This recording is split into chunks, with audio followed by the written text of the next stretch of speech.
Installing a bus bar.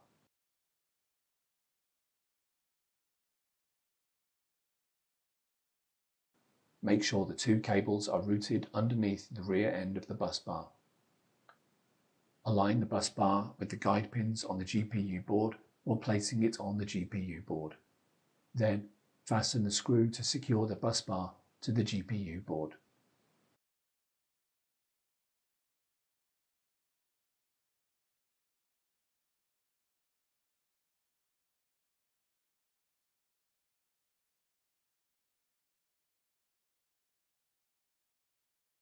Install the cross braces.